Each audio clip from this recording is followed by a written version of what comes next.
All right, ladies and gentlemen, welcome to the Blueprint Leadership Podcast. I'm Wright, your 18th Chief Master Sergeant of the Air Force, and I want to say thank you for joining us. Our guest today is a good personal, close personal friend and colleague. He is the Command Senior Enlisted Leader for NSA and Cyber Command, and I'll say he is the very first Command Senior Enlisted Leader to reach out to me. Surprisingly, when I got the job as the Chief Master Sergeant in the Air Force, and so subsequently, he was a DIA SEL at the time, and that was the first place I went to. But like I said, now he is the SEL for NSA Cybercom, Master Gunnery Sergeant Scott Stalker. Awesome. Yeah. Thanks for having me today, brother.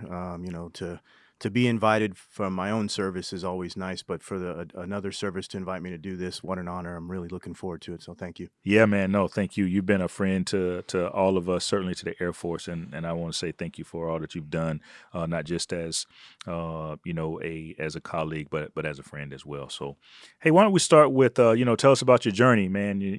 So first and foremost, a little bit different that you're a Master Gunnery Sergeant in the Marine Corps, but how did you get to be in this senior leadership role? I mean, what's your journey been like? Right. So let me know how far back you want to go. But I was born in New Hampshire and grew up there. My father was in the Army. We moved to California, and academics was something that came fairly simple to me, which is both a good and a bad. The bad part of it was I did not develop a work ethic, and so I was able to breeze through. I actually struck an agreement with my principal at high school and said, hey, how about I take this work home and I'll finish early? And so I was able to finish school a year early and go to the Corps when I was 17. Wanted to do nothing but go into infantry. I signed up to be an 03 infantryman, and then they give you these interesting tests. And as I say it, I was sober that day, so I did well. And so they said, hey, we're going to sell you on this intel thing. And it sounded good. I thought I was going to be the next James Bond. And so for a long time, I was prepped to do that. The bad part, as I alluded to earlier, was the lack of work ethic. And so what's interesting in our business is we kind of get to edit our bio. Usually we don't put the negatives in there. Mm-hmm. And so when I went to intel school, I didn't try at all. I figured I easily can breeze through things. These are simple. And so I graduated dead last. I was 30th of 30. And wow. Yeah, so I checked in, so I didn't get to select what unit I went to. I didn't get an opportunity to pick what I was going to do next, and I wanted to deploy. And I went to a unit in North Carolina that was not going to go anywhere short of all-out war. Luckily, I was, and to this day, I'm still mentored by this gentleman, Bob Howard. He sat me down and he said, listen, this is the path you're on, but this is how you can get to where you want to go. And I just quickly changed my pattern of life, and so started being the first guy into the office every day, reading, get ahead, and then suddenly luck happened. Things started happening. It's amazing how preparation leads to luck. An individual hurts his ankle, and next thing you know, I find myself deployed. So I got to do that in a various amount of joint billets from there, and then I think in 2010, when I had just pinned on Master Gunny, life changed, and we get into this technical and leadership position. Mm-hmm.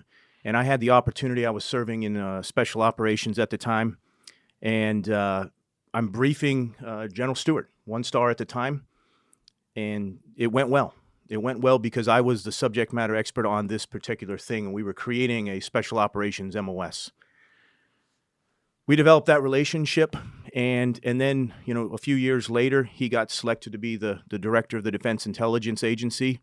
And I was told in no short terms by the Sergeant Major of the Marine Corps, put a package in, which in our culture is not ever how it's done. Mm-hmm. And it's just not. Roger that. I put a package in, and General Stewart selected me. Yeah. And, I thought, okay, great. I'm going to do this for 3 years. 22 months later, the same Sergeant Major of the Marine Corps, Ron Green, calls me and says, you're going to be the nominee for this position. And so did like most of us do. And my number one thing is just prepare and be your best version of you. And I always try to focus on those fundamentals, those basic things, prep for the interview.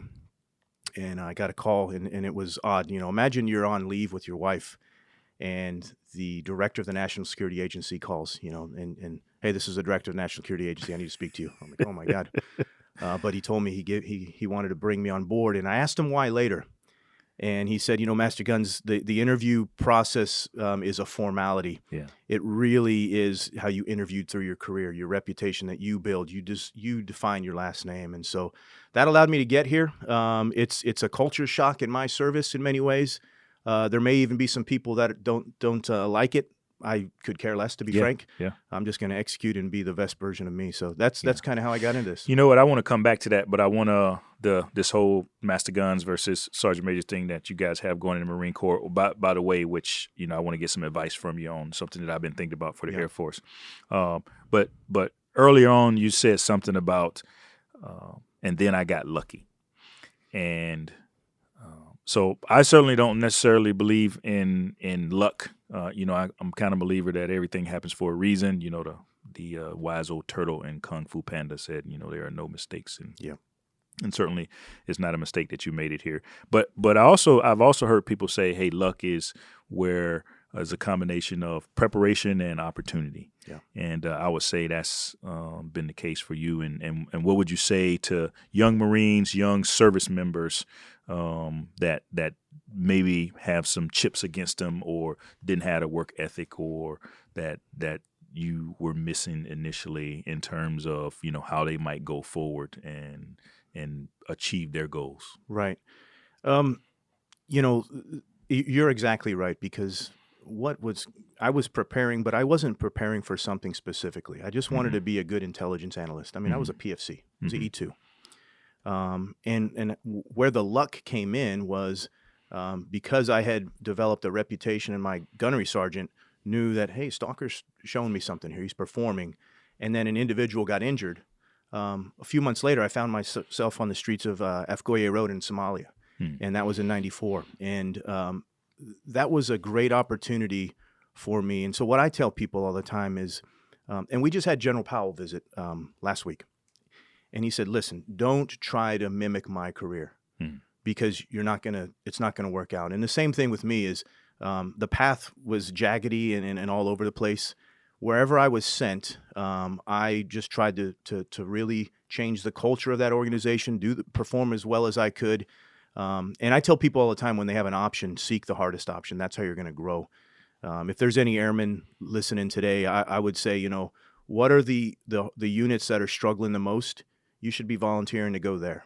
You change that culture instead of looking at the culture and say that they're all messed up. I want to go to the shiny object. That's easy.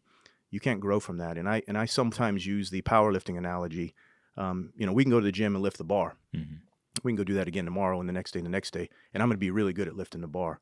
But until I introduce stress and hard work, and that's how you're going to grow. And it's the same thing for the positions we're in. Someone would say you're lucky. No, you worked hard to get here too. Yeah. Well, you're a big dude, man. I'm a little dude, so I'm gonna just keep lifting the bar. You can put the weights on. I'll keep lifting the bar. Hey, I'm also intrigued by. I'm going to ask you to describe your leadership style, but before that, I want to just kind of tell you how I see it. Like I mentioned in the intro, you reached out to me when I got selected to be the job. We had never met before, right. But you sent me a nice note, invited me to come over to DIA, and then I went over, and then subsequently you invited not just me, but other Air Force leaders and other senior leaders across the Air Force. You were always hosting these very informative sessions for us to learn about what was happening in the world. And then you've done the same thing at NSA, Cybercom. And then from a personal standpoint, I would say about once every 2 weeks, I get a text message from you. Sometimes it's just a checkup. Sometimes it's informing me about an airman that might be in your formation, but is ultimately an airman. And as well as inviting me over to your house. Yeah. And I've been to your house and had some drinks and had a good time. I just think that is so important as a leader to have that level of engagement and outreach and relationship building. And I'll just say this to you. It feels authentic, right? I've had senior leaders that go through all that type of stuff, but it feels fake. Yeah. And it feels authentic, and I see you not just as an important colleague in what we do for the service, but certainly as a friend. How would you describe your leadership style? Well, first, thank you for that. I think the thing I try to reflect on is that I have to live the example. And so whether you were to come to my house at 2:30 in the morning, and I would say, "What the heck you doing here?" or right now, I'm Scott, Yeah. and I am a Master Gunnery Sergeant, but I'm Scott, and so just being authentic to who you are. I think too often people try to be, I need to be like the Chief Master on the Air Force, Chief Wright or Stalker. Just be authentic to you, and that hard work and that it comes there. For me personally, I'm not interested. I mean, I don't know what you could, short of giving me a nice bottle of bourbon or something. There's nothing to receive out of it, but I am genuinely interested in your success and everyone in this room's success and doing well, because I'm all in this. And the chairman, when he came and spoke to us a few months back, he said something about preserving great power peace. We're not going to get there if we're all trying to be our own silos of excellence and trying to pull the rope in a different manner. And so I do try to be genuine with these. And there's a lot we're doing in the cyber domain at the agency. And when I was at DIA, there's an awful lot. And I know how your job is pulling you into the man, train, and equip and a lot of other things you're doing. And if there's an opportunity for you to just see not just what your airmen are doing, but what the Joint Force is doing, I think that we take advantage of that, and it makes you a better version of you. And I get some airmen that are excited to see you, and why not? It's a win-win. So I'm going to keep doing that. That's what I like to do. I saw the SEAC just before you and mentioned we're going to get him up at some point. Take advantage of that when you can. Yeah. No, I appreciate it. Yeah. Let's go back to this Master Guns and Sergeant Major. I won't say versus Sergeant Major. Yeah. So, man, what you're doing is unheralded, right? This is I don't know that, and I can't say for sure, but that a Master Gunnery Sergeant in the Marine Corps has ever held a position certainly as high and as important as the one that you're in. And it took a little bit of, you broke some glass to be able to get to this position. Now, to most of us outside of the Marine Corps, we don't know. We vaguely know that there are 2 tracks in the Marine Corps, but and it's not that big of a deal. It's probably a big deal to most people within the Marine Corps. I would just say amongst all of the service senior enlisted leaders and the combatant command senior enlisted leaders and all of the combat support agencies, like the most senior people in the military, you're one of the most respected dudes at the table, as when we all come together, and not just when we're together, but when we have discussions and when we need to reach out and all this other stuff. Tell me about this whole Master Guns, Sergeant Major. Yeah, it's you're right. So let me tell you, the 4 stars could care less. Yeah. The other services, depending on where I'm going, sometimes you can get a very big head in some of these positions. And one of the things I've tried to do is, you're an old school football player fan, Barry Sanders. I'm a Patriots fan, but I will tell you what I loved about Barry Sanders is his touchdown celebration. He handed the ball to the ref. He acted like he'd been there before, and so I try to carry myself. And I get a lot of accolades, and I'll tell you, come November when it's Marine Corps ball season, I get more invites than I can do events, and so I'm honored, but I can't allow that to get to my head. I think the shame in this will be, though, is I don't mind being the first, but if I'm the last. Yeah. Because we got a lot of smart, talented Master Gunnery Sergeants in the Marine Corps. We got a lot of talent spread across the Joint Force. What General Stewart gave me was the opportunity. And I find it ironic that it was a black gentleman from Jamaica that gave me my opportunity. But him and I remain close friends. I was texting with him last night and picking on him about his beard. But it's getting that opportunity. And like I said, all your airmen that are in the formations today, they're defining their last name. They're developing their reputation. They're interviewing for your job, like it or not. And at some point, the Chief of Staff of the Air Force is going to show you a list of names that's going to be looked at. And you may not select that person, but there may be 1 or 2 you say, hey, I would stay away from that person. Yeah. So the technical track is Yeah, so let's start. Yeah, Let's to go back a little please. bit, and for airmen or other folks who may not understand that there are two kind of leadership tracks in Yeah. the Marine Corps. Just kind of real quick explain that this Okay. whole thing. Yeah, so at Gunnery Sergeant, your fitness report, you put an F on it or an M, not female or male, but you put whether you're going to go the first sergeant route or the master sergeant route. So Gunnery Sergeant is E7 in the Marine E7, Corps, E7. right? So Okay. master sergeant for you, and whatever you're selected for, at that point, that is what you are forever. You will never cross over. I've had people ask me all the time, "Hey, when are you going to pin on sergeant major?" It doesn't go that way. Right. Nor do I need to. So you either stay in your MOS, your AFS, or you stay and you go the leadership route, admin leadership type route. We did that. We started that, I believe, in 1948 because of we went from E7 to E8 and E9, and we created these positions. But initially, the Master Guns was at Operations Chief, and that's how that was developed. And then the Sergeant Major was doing more administrative things. So once you're a first sergeant, your only option is to be a Sergeant Major if you get selected, and Master Sergeant goes the Master Gunnery Sergeant route, stays within the MOS, doesn't perform command type positions.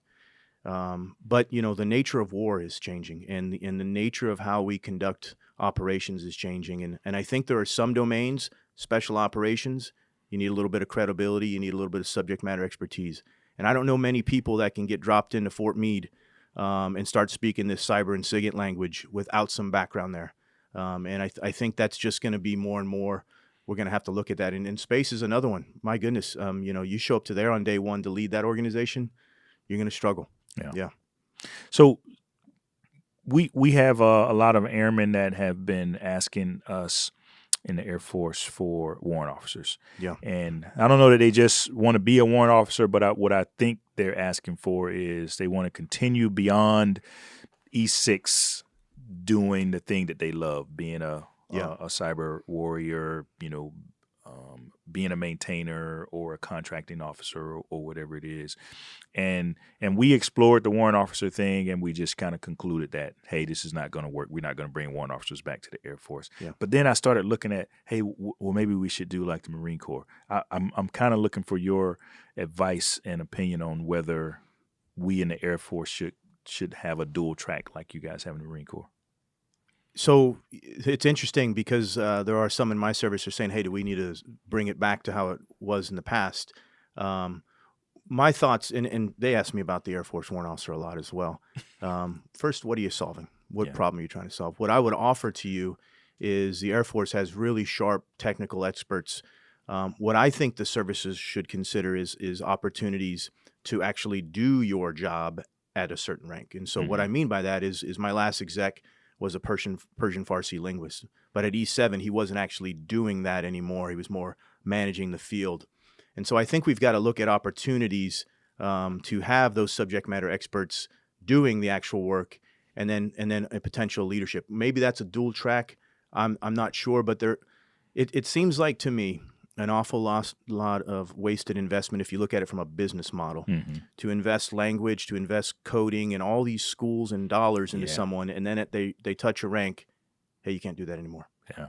And so, if I had not done this, I would certainly still be doing intelligence, and all my peers are still doing that. And so it works. And what I would offer to you is where I think you need to have a difference is a flexibility and opportunity, because you have, and we know who these individuals are, men and women, exceptional subject matter experts that would also make good command chiefs, and vice versa. And if you can't put it on and take it back off, similar to like the Army, you sometimes lose that. You lose the incentive and the desire to stay in. And there's sometimes, you get a good command chief, maybe they need a break. And okay, we're going to put you here in the A2 for a couple years. And not that it's a break, but it's a different opportunity. So flexibility is key to that, I think. Yeah, no, that's great advice, man. We'll keep exploring it. We got a team of folks that's been looking at it, and I definitely appreciate the Chief Master Gunnery Sergeant of the Air Force. There we go. I like it. Heard it here first. Breaking news. We've been struggling with suicide, and we've been talking a lot about resilience in the Air Force.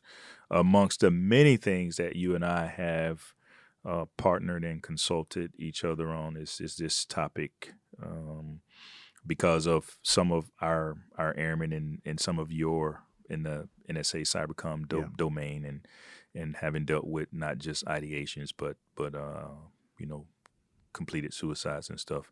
What's your take on all this, and what should or could we be doing differently? Yeah, I think first off, it's heartbreaking, and it's happened to a family member of mine as well. And it's I think listen, we're doing the things we need to do.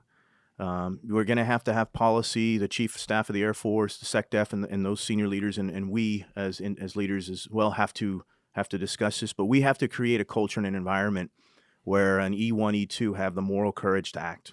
Mm-hmm. Because there's no way you can see the entire Air Force. I can see the entire command and agency. But I need people to act. And when they see things, have the moral courage to step aside and say, hey, you know, I don't know, the chief's not looking right, or the master guns, or whoever. That's how we're going to solve this, with a proactive approach, not sitting back and waiting for it to come to us. We've got to get aggressive as warfighters. Mm-hmm. And we got to take the fight to suicide and see what we can do proactively. And then, you know, when we have those toxic leaders or those leaders who brush this off, we've got to engage with them directly. Mm-hmm. Because I think they set the environment. You know, I've always said, you know, I genuinely say, I thank God I get to go to work. I enjoy this opportunity, not I have to go to work. And, mm-hmm. and if you ever wake up and think, you know, man, I got to do this again, it's probably time to look for something else. And so I'm always a believer in the aggressive approach. Tackle it head on. Let's punch it in the face. And maybe that's not the perfect analogy, but you know what I mean? Yeah. Let's set the conditions where we have leaders. It's a good analogy. You still a Marine, man. So, I'm a Marine. I love to hit things, and I'm somewhat good at it. Yeah, absolutely. Yeah. It's tough. You know, I was just watching something the other night, and it was Belichick and Bill Belichick and Nick Saban. They were talking, and I think it was on Amazon. And it reminded me of something you posted. Bill Belichick gets on the airplane, and he's got all these coaches that are reviewing a loss, and they're looking at tape and video and so on and so forth. And he said, "What are you idiots doing? This is the basics. We didn't block, we didn't tackle." Yeah. That's what we've got to do with all of these challenges, and we've got to hit this head on. We've got to block and tackle. We got to set the conditions, empower our leaders, get rid of some of this stigma. If anyone's listening, listen, you don't lose your access and clearance for this. You lose your access and clearance for committing a crime, not for a mental wound, not for a physical wound. Mm-hmm. It's heartbreaking. You know, I've got an airman, and you know this, I won't mention his name. He's at Walter Reed right now and going through some things. He is so positive that he has told me, listen, you better have a seat for me because I'm gonna get fixed and we're gonna go back to the fight. And I said, amen, I'm gonna have you there. Yeah. I wanna be able to have that positivity translated throughout the force. Yeah. So we ask a lot of, and we talk a lot about, hey, how do we help our airmen build resilience, and how do we keep them in the fight, and how do we help them move through? How do you help yourself, right? So you have you sit in the catbird seat and you get to see and hear about all these things. And man, being a SEL of a major combatant command is, man, it's tough. Yeah. And agency, the NSA, like, how do you keep yourself sane? How do you keep yourself, strong and resilient and able to get through every day? Yeah. So a few things. I tend to try. I really want to elevate what we think of as SELs, because I've talking when I speak to older individuals that have served. They assume that I'm out making sure folks have haircuts and that sort of thing. And I'm really focused on being that hybrid leader who I can walk and talk about the operational environment, but I also understand the leadership piece very well. And I've always had this approach. I call it kind of the Vegas approach to life. And what I mean by that is in Vegas, there are nice big buildings and there's all these nice casinos. Those exist because people go there and they make bad decisions. And so in life, what I've tried to do is when I see a set of options, I tend to go where others aren't going. And so, for example, resilience. I look at little things. You take the coronavirus, for example. The advice that I'm hearing is counter to what I do in life. And I haven't been sick in probably 30 years. And so I tend to not believe in always washing your hands, you need to develop you need to train and strengthen your immune system, your antibodies, your all those elements. That goes throughout everything. And so I try to prioritize. There's way too many things to do in the day. What are those 2 or 3 fundamental things? Focus on those. I say I can multitask, but I can't multi-execute. And so I don't multi-do, but let's focus on 1 or 2 things. And then the SecDef has told us that his number 1 priority is readiness. Well, if that's the case, then physical fitness needs to be during my workday. Yeah. And so I make sure it's on my schedule. I make sure my teammates, the Master Sergeant, my petty officer, you'll PT during the workday. Nothing's so important that you can't break away and go get a sweat on. So that tends to charge me. And especially if I can do it in the middle of the day, now I'm strong for the other side, because there's an awful lot of evening events. This weekend I've got an event, and I know you're the same way. And if you're not building that resilience, if you're not introducing, like I said, the germs and allowing your body to be strong, when those things happen and hit, you're going to be weaker. Yeah. So I think our SG community, the medics, might have an issue with your. I'm just telling you, I never get sick. I'm a believer in allow your. Do I wash my hands? Of course. Do I shower? Yeah, so you're not here with Pigpen, but I do think that you got to train your system a little bit. I agree, man. That makes sense. Hey, one thing we like to do here on the show is we like to take questions from the internet, and sometimes we get them from Facebook, Instagram, Reddit, and a few other sources. And so I'm going to turn it over to CMAS Sergeant Harry Kibbe, and he's got a few questions. Thank you very much, Chief. Master Gunnery Sergeant Stalker, our questions today are coming from the Reddit community. A lot of cyber warriors in that community, and they jumped at the chance to get your answers to these 3 questions. Question number 1 is from someone named Unnamed Warrior. And Unnamed Warrior X, actually, sorry. They want to know, what practices of the USMC cyber training process should we in the Air Force adopt, in your opinion? So the reason I said, oh no, there was an individual named, I think it was a concerned warrior who was really not happy that I was a Master Gunny doing this. So first off, thanks for that. Let me tell you, I would say that the Air Force model is actually a really good model. And I mean that because if you look at how the percentage of what we retain, the Air Force is doing the best in that retention. That is the challenge in this. I can bring in a lot of talent. I can recruit. When I say obviously the services, and they provide that talent to Cyber Command. Where we need to make sure they realize is the mission they are on, how important it is. And I was joking with Chief Lifer the other day. You think of Air Force Cyber, how many 4-stars do they belong to? 7. The Chief of Staff of the Air Force, ACC, and then 5 other combatant commands to include Cyber Command. That just alone tells you how important they are. And oh, by the way, they're focused on our number 1 mission, which is election security. Focus on the mission. We're keeping in the talent. If you look at the attrition rates from the schools, you're always at the top in terms of the best there. So the only thing, if I were to offer a point, would be there has to be a warfighter mindset to this. We're not doing this for the sake of doing this. We're doing this in order to provide outcomes to leaders. Awesome. Thank you very much. Captain Morale asks, and I think maybe Captain Morale has the wrong impression about you. You're not an older gentleman.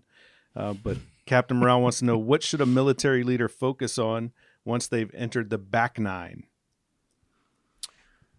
Okay, that's a really good conversation. It's interesting. I just had that discussion with our former Commandant General Neller. We were at Keystone together a couple weeks ago, and he mentioned that he had probably not done it the right way. I think there's a lot of things. One, at some point, we're all going to get out. We're either going to retire, we're going to do 4 years, we're going to do 40 years in the case of Chief Wright, or 32. So there's a few things. One, you've got to take care of your health. And the way you train as an older gentleman, and I appreciate the captain saying that, but I think I'm 45 now. I don't really keep track anymore. The way you do that is not the same way you train as an 18-year-old. The way you rest and recuperate. And so I'm an individual who enjoys powerlifting. I'm going to try to compete one more time, and my wife has done this as well. We're not in there for 2-3 hours a day. You get in there real quick. You break down the muscle fibers, and then you refuel, you rest. And so I focus really hard on my rest. I really, really do. And there's a point of time where it's short of the boss calling me or someone, I'm out. Don't let me be. Be mindful of that time and don't halfway rest. So you see people, they got their phones or that's the thing, be present in the sleep, and then refueling. This gets to the earlier point about washing your hands all the time. When was the last time you went to medical and they prescribed you an orange and a long walk? Those are the things that are going to keep you going in this game is good food, and then don't take it so serious, right? And that's hard for me because I am a little serious in this game, but hey, laugh a little bit, enjoy yourself. This is hard enough as it is. Don't take yourself so serious.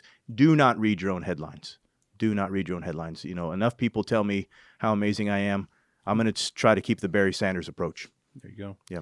All right. So speaking more about that is since you like to bring the germs into your system, do you have a 5-second or a 5-minute rule? Food drops on the floor, are you going to pick it up right away and eat it? I'll eat anything once. I was in Mongolia and I had a dehydrated yak milk curd. Oh, wow. And I was with the boss and he said, I'm not trying that. So I tried it. I'll try anything once, food-wise. And I don't follow my philosophy. You may have to edit that piece on it. I'm just telling you what works. I'm just telling you what works. Yeah. Okay. Our last question for you, Master Gunnery Sergeant, is from Red October Standing. And they would like to know, with the way the military is going with innovation and open sourcing some data, will there ever be a leniency on installing hardware or software? That's a cyber question. Yeah. I think there's always going to listen, there's those rules exist for plugging things in because there are vulnerabilities. There's always going to be a need for policy and those types of things to protect our environment. The adversary, to get a little bit down the cyber lane, understands that it's easiest to get in through weak areas. And so, again, back to the fundamentals, those basics. Cyber hygiene is just the basics. Don't click on the link, have a strong password, do those basic things. And then a lot of the other things that we have to do, we don't have to focus on. We don't have to spend resources and effort doing so. I don't see a world where we're going to get away from that. I don't know specifically what he's getting at. I live in a very good world. I don't have my phone with me ever. I can't bring it into the building. And so I'm not doing a lot of those things. And then obviously when I'm sleeping, I don't play with it as well. And so the answer is no. I don't see a time that we're just going to be able to bring our own stuff in and plug and play, especially in certain areas where you have classified. Awesome. Thank you very much. With good reason. Yeah. All right. If you guys want to get an answer or answer to some of your questions, you can always reach us on Facebook, Instagram, Twitter. Thank you very much. And back to you, Chief Wright. Yeah. Thanks, Harry. You mentioned then during, I think it was the second answer, not to take yourself too serious, not to take yourself too serious. What do you do for fun, man? Well, I would love to golf more, and we're going to play some point, and maybe when we're old retired men, but I genuinely love that. There's nothing more fun than getting out, making sure the phones are away, and just playing and being Scott Stalker with guys that know me as Scott and that sort of thing. When my wife's pregnant now, I started a later marriage which worked great for me. Mm-hmm. What I really enjoyed was lifting with her because again, she was a competitive power lifter. She owns a couple state records, and her photos in this Hall of Fame here in the building still. Mm. So I love lifting with her because she's one of the few people who will look me in the eye and say, "Hey, no, you didn't give it all. I can tell." Yeah. And then lastly, I get home fairly late usually. When my daughter runs up and sees me, she can't talk yet. She's 13 months or 14 months now. That makes me happy. Mm-hmm. And so those little things, I don't need to be going out and partying like I did back in the day. I just those little things, I enjoy it. Yeah, nice, man. Yeah. What about you? You are. I thought I was an avid reader and consumer of world and leadership material. I would say, man, you are like you're the gold standard when it comes to reading and learning, and not just that, but sharing. I think I get a book recommendation from you about once a month or so. Always really, really good stuff that stretches me because you always recommend stuff to me that I think you probably know the stuff that I'm reading, the Simon Sinek's and the leadership development, but most of your recommendations are kind of in the world, economics and politics and war fighting stuff. So really good stuff that stretches me. What are you reading right now? And what have you always been this way? I know you said you were good at education, but No, I wasn't always this way because I didn't need to be. And for whatever reason, school, like I said, was simple. But I knew I needed to change. And you and I talked about a book, and I think sometimes I get a funny look for recommending this book, but the autobiography of Malcolm X. Mm-hmm.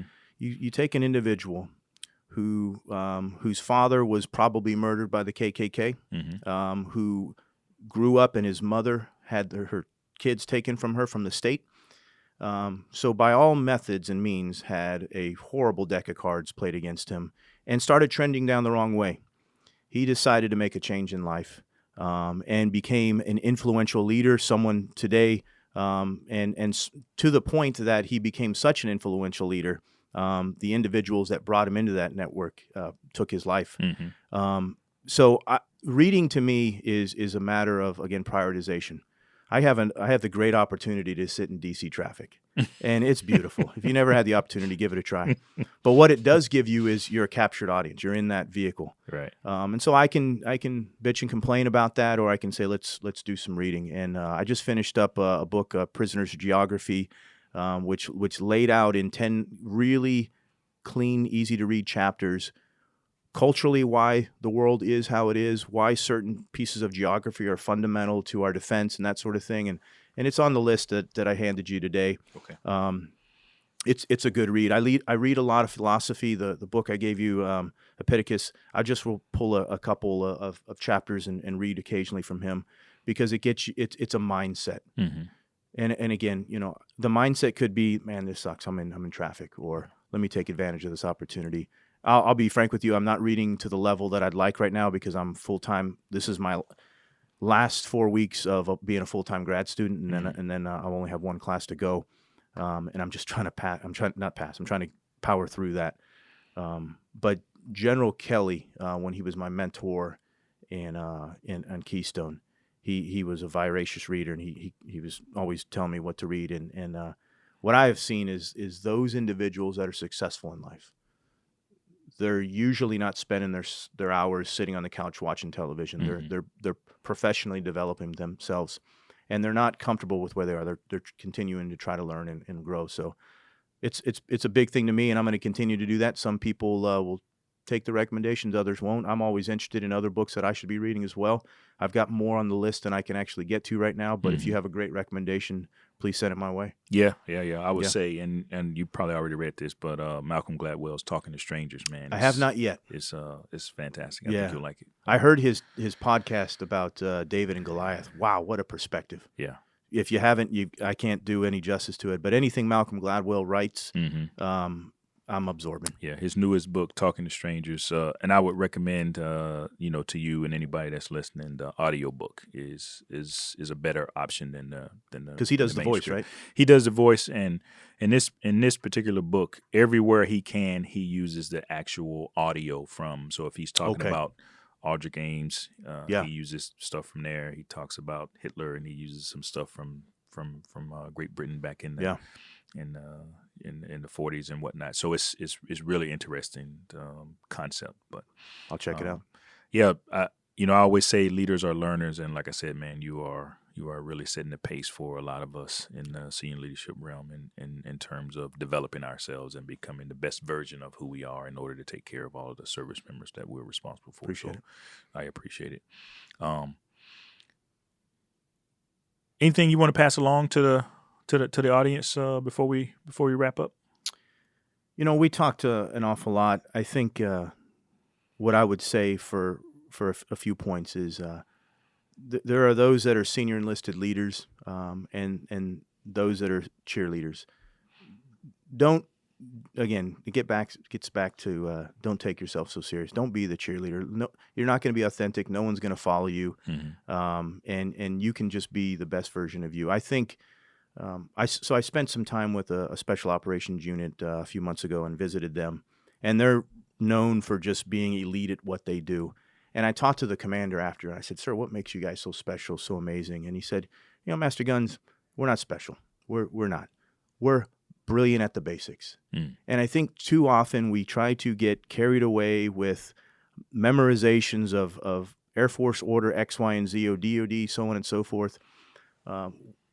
Get to the basics, get to the fundamentals. What are you trying to deliver as an outcome? And I saw this at Keystone. We would have slides on the board, and you almost couldn't understand what they were saying. And really what they were saying is conduct a mission. Okay, we get that, but we tried to overstate the points. I just try to get to the fundamentals and the basics on things and not make things so difficult, because this world of warfighting and cyber especially can confuse the heck out of you if you allow it to. Yeah. And so I think that's the advice I would give everyone. Yeah, I one of the most influential and one of the individuals that really inspired me over the last 20 years or so was Kobe Bryant. Yeah. Who we just recently lost. And I posted a thing on Facebook the other day where someone made a video of him, but it was essentially how he said fall in love. The reason that he was so good is because he learned to fall in love with the basics. Yeah. The basics of basketball and footwork and whatnot. So brilliance in the basics, falling in love with the basics, man. That's sound advice. Absolutely. Hey, last thing. Yeah. Because I think you've done a good job at this. We currently have 4 generations in our military, from baby boomers to Gen Xers like you and I, to millennials, and then the Gen Zers, who are our youngest service members. And you seem to have done a good job of connecting and being able to understand and connect with all of them. Lots of discussion about this new generation of airmen, always asking why and this and that. You have an opinion about our youngest airmen that are coming in the air service? I'll say service members that are coming in the Air Force. Yeah, I do. I find it odd because I'll usually hear about this new thing called texting or social media, and the reason I'm actually on social media is because of my grandmother. She said, "Hey Scott, what you're not following me?" And I said, "Oh my goodness." So it's interesting. I think we get so wrapped around those generational things and whatnot. They want to serve. They ask to serve, and to a point. When I came in, we weren't actively at war. Most everyone, probably 90% of the folks that are in today, signed up during post 9/11 or during, and so they bring a patriotism and a pride that I think we should capture and we should be proud of. I am not a revisionist person. I am not interested in focusing on the past too much. You rarely will hear me get into all that. Knowing the history is key, and I certainly understand the traditions of the Marine Corps and all those types of things. But I'm going to take the group that you give me and all the other services, and I want to make them the best team possible, and I want to see them succeed. They may take a different path. And allow them to make a couple mistakes, so long as they're not harming others or breaking laws. But when we try to say, "Hey, Sonny, this is how it's always done, and this is the only way to do it," we're really smashing the spirit, and we're not allowing them to bring their talents. And listen, at some point, you and I are going to be finished, and if we haven't given them the opportunity to grow, shame on us. Yeah. And if you think that the only people that can mentor you are those that are senior in rank, well, then you and I are screwed, right? So we can just get to SEAC. And so they mentor me as well. They do. Yeah. They're really, really sharp individuals. The Marine Corps, just after I finished boot camp, introduced this thing called the Crucible. I didn't go through that. That's very, very hard. Maybe I've got to go back through. I don't know, but so I don't view the current generation as softer or weaker. Right? Are they different? Yes, but who's not? Right? Who's not? No, that's sound advice, man. Heck, when we came in, we were I came on the 20th of January 1993. That's the same day President Clinton took office, and the big thing then was a don't ask, don't tell. Yeah. And so I came in and I was labeled as that profanity And so I was, this generation. So I was this generation before, and I've done okay. Yeah, we've all been there. Yeah. And I think I'd certainly appreciate it. I'm a firm believer in that this generation, we're all different, but we all, just like you said, man, have something significant to contribute, and we'd all be better off learning to understand each other better than pointing out differences in you boomers and you young people. So Yeah. Okay, hey man, that's all the time that we have for today. I really want to say thank you. I definitely appreciate all that you do and your friendship. Before we go, let me just take a minute to thank a few people who always makes this possible. First and foremost, our very special guest, Master Gunnery Sergeant Scott Stalker. Thanks to all the folks who submitted questions, and to our team, Sergeant Walter, Sergeant Brady, Joe Wan, and of course the big-headed PA, Senior Master Sergeant Harry Kibbe. And lastly, thank you to all the future leaders out there who are taking care of our teams. This has been your Blueprint Leadership Podcast.